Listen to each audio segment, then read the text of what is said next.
Blog Talk Radio. Unmarket Your Business, the podcast. Born out of the need to share strategies and techniques that really work to market your business. Think yellow page ads and cold calls are your only choices? That's so last century. You're about to learn tested, tried and true marketing techniques you can apply and master, ones that feel authentic instead of salesy, strategies that are true to who you are and how you want to present yourself to your ideal clients. Let's join our host, Carol Joyce Dunlop, in the studio now and allow business success to move forward.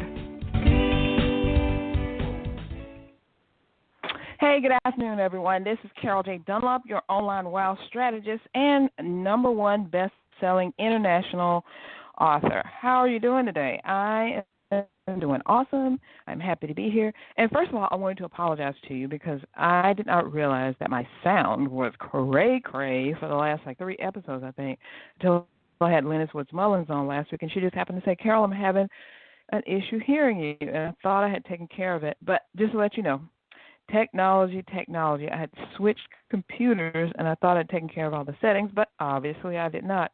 So I had it on the wrong, my headset was on the wrong speakers, and it was just a little disconcerting that I didn't catch it. But, life goes on, especially with live radio and things like that. So, hey, we're here. Hopefully that audio is good, everything is set right, and you can hear everything because I have a great show for you today, some information that you do not want to miss out on. So I'm glad you're here so that you can take advantage of it.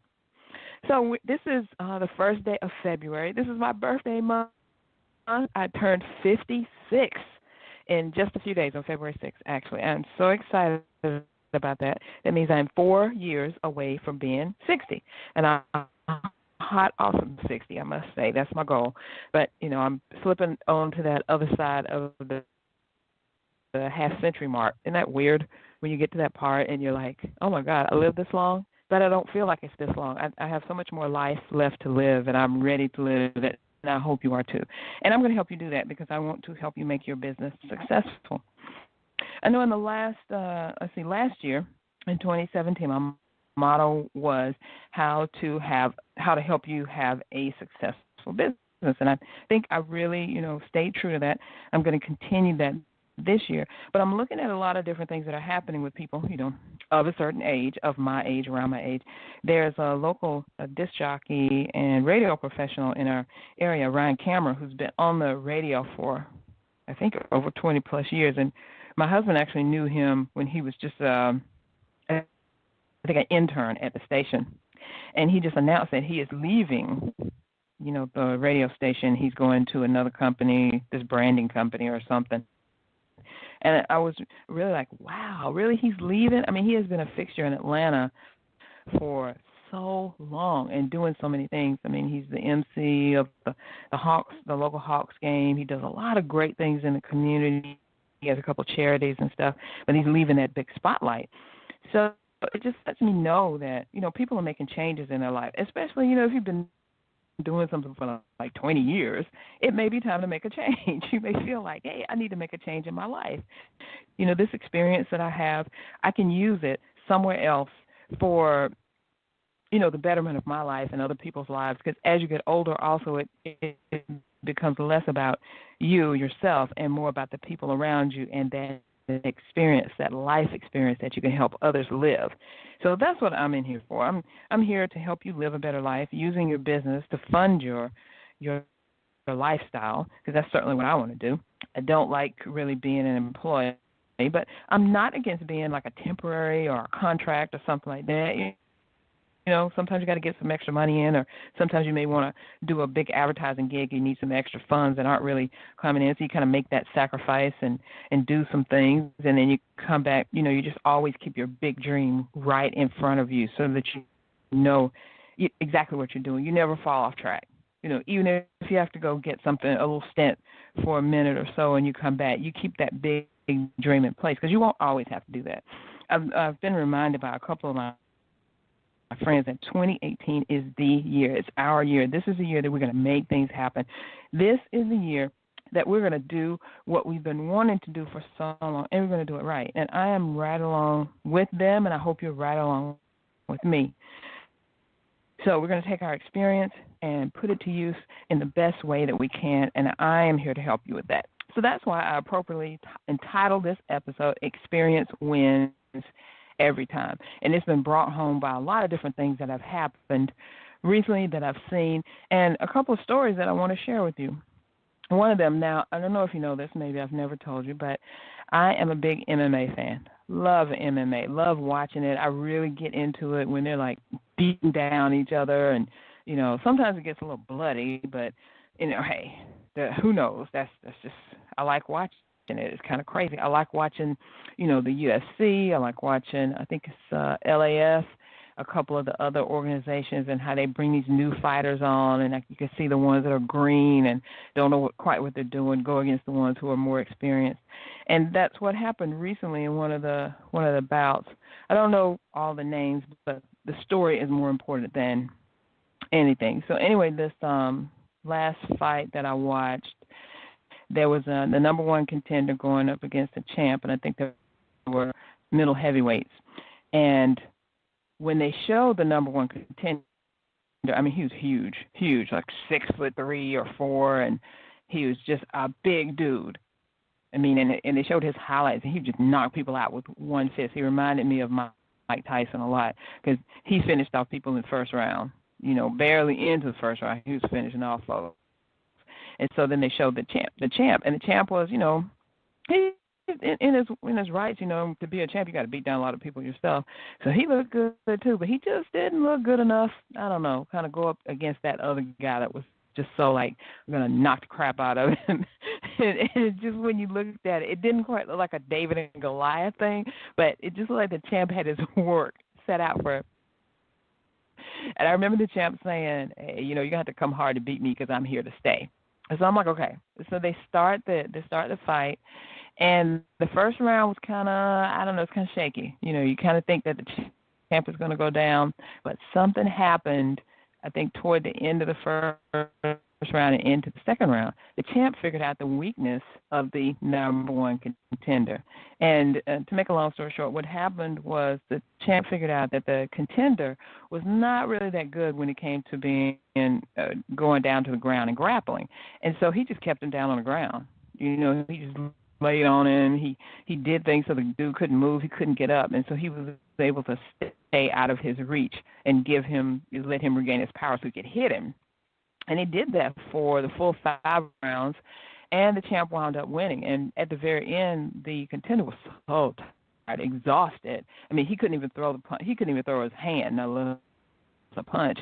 And it just shows you that the experience of the champion just won out, because he was able to immediately recognize the weakness that was coming against him and to use it against that person so that he could eventually come out the winner. And the life lesson is that, experience wins every time. Now you might want to say, how does experience help you when you're trying to move forward in this game? And you may have been an employee for a number of years, maybe 20 years, and now you're stepping out into something new, or, just a few years, but you knew that you could do this your way. So you're like, hey, I'm going to start my own business. I'm going to do my own thing. But how can this help me in this new thing that I'm doing? Well, 2 ways. Experience helps you in that you know what's coming.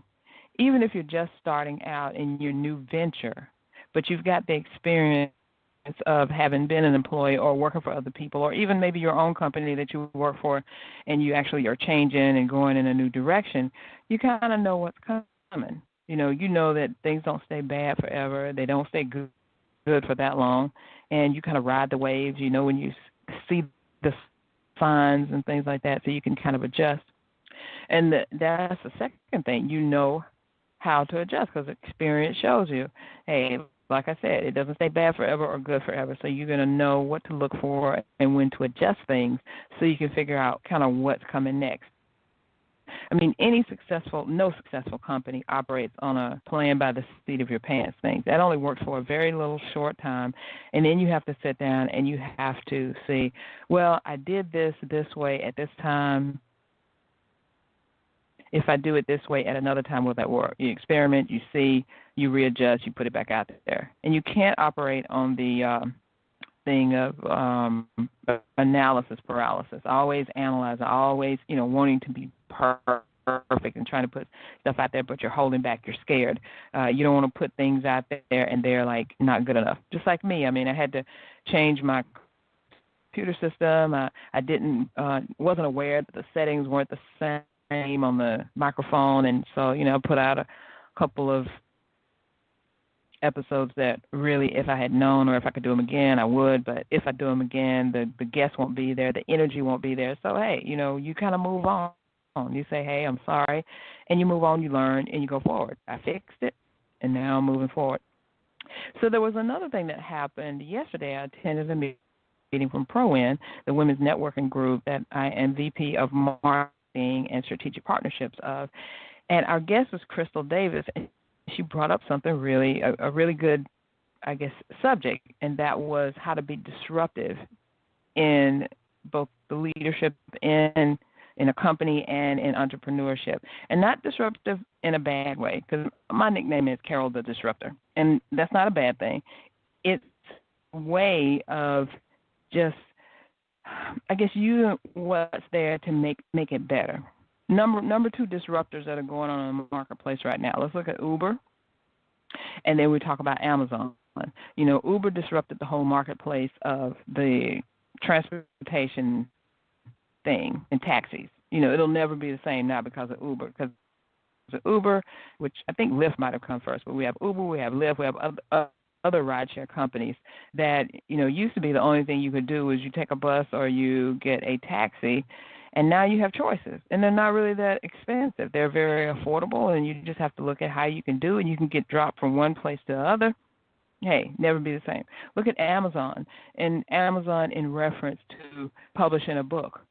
Used to be if you wanted to publish a book, you'd have to get an agent, and you'd have to beg, almost bribe a publishing company to put you out there, and then hey, I got a publisher, my book is going out, I'm publishing a book, and everybody's like, woohoo! But there were so many people that couldn't publish a book because they couldn't find the publishing company to take them, and they couldn't find a literary agent, all that stuff. Amazon has just crushed that. Now, if you got a book idea, you obviously you need a good editor and a designer and all that good stuff. But if you just got a book idea and you want to put it out there, you could literally write the book on a weekend and put that sucker on Amazon and be selling it.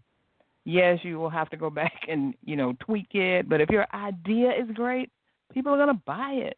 Sometimes they can look past crappy design. Sometimes they can look past crappy other stuff. But, the content still has to be great. Content is king. Can't put out crappy content and expect to really make a mark out there. But the thing is, look at Amazon and Uber, how they disrupted what we have known to be the things.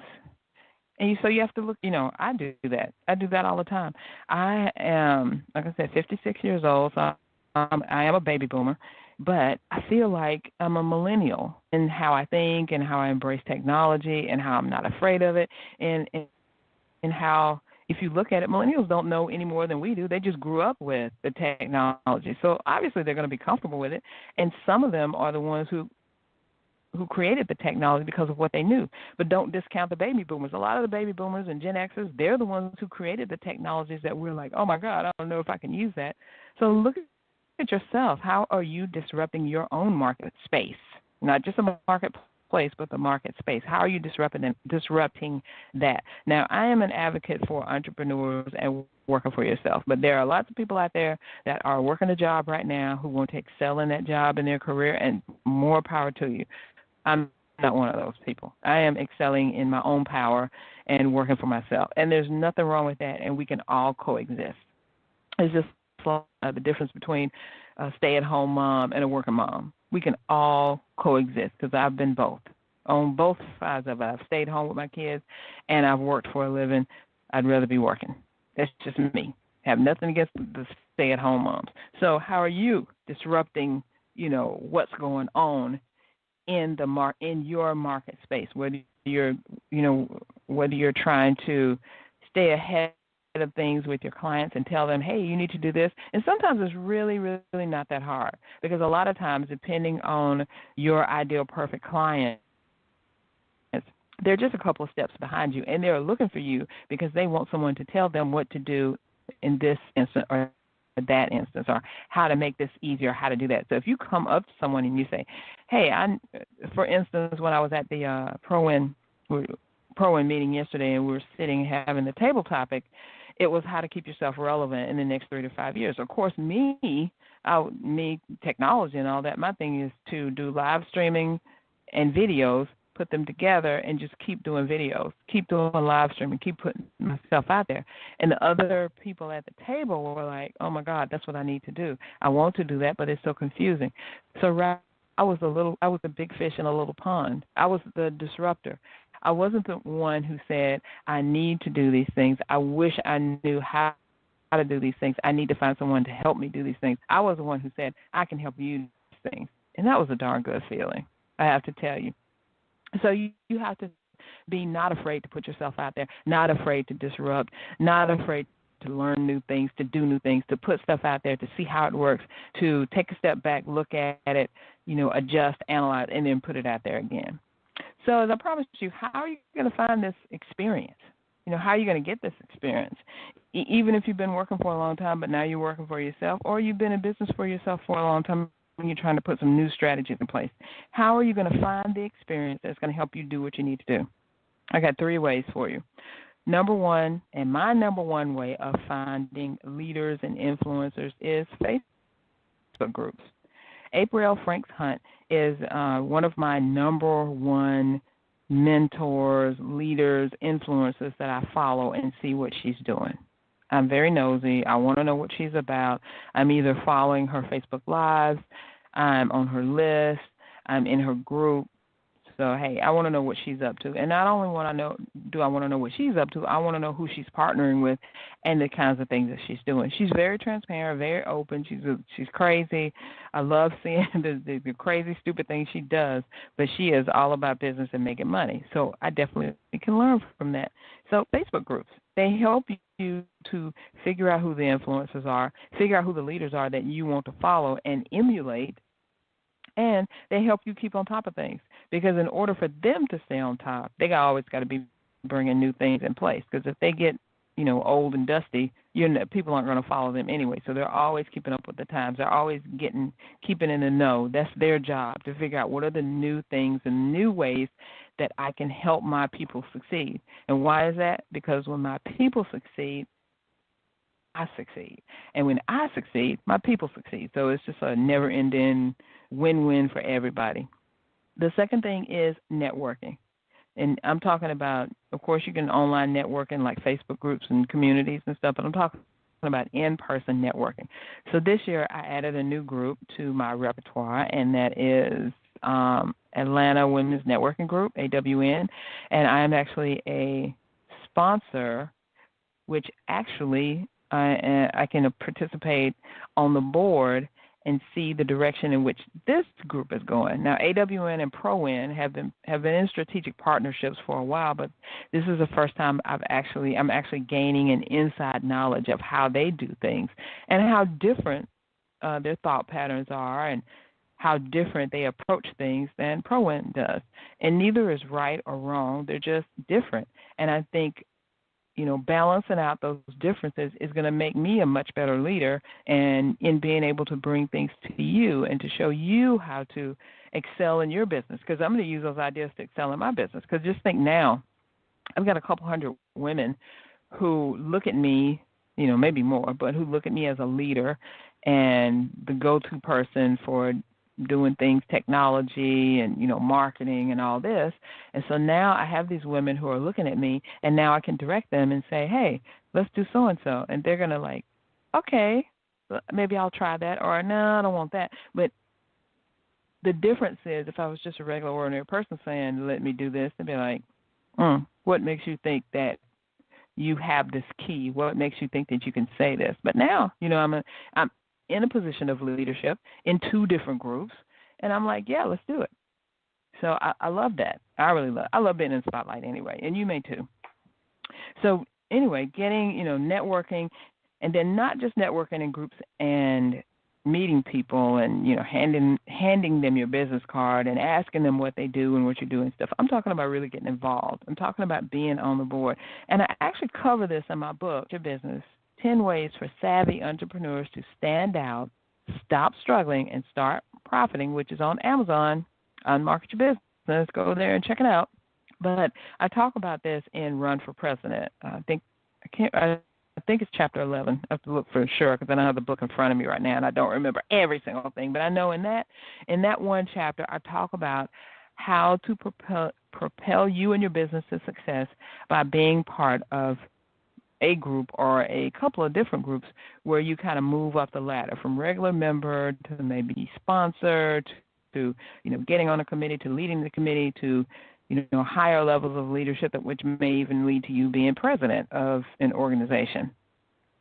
So how you do that is basically you are building up, promoting, and helping that group be successful. And as you do, people are looking at you as the leader, the authority, and so they follow along with you. They listen to you. They go, I think that person is really all about what she says she's about. Let me follow her. Let me get to know her, like her, trust her. And, hey, I'll buy from her. I'll get involved in a program that she's running, or I'll buy this thing that she has, or, I want to make an investment in her. That's how you do it. You build relationships. And networking in-person groups will definitely help you build relationships, because the secret and the thing that I've been learning lately is as big as technology gets, it really is getting smaller. So you go out and what I mean by that, you go out and you're doing these Facebook Lives and you're getting people on your list and you're speaking to groups and in person and online and things like that. But the way that you really build a successful business is by building relationships. And how do you build a relationship? You got to get in there one-on-one with people.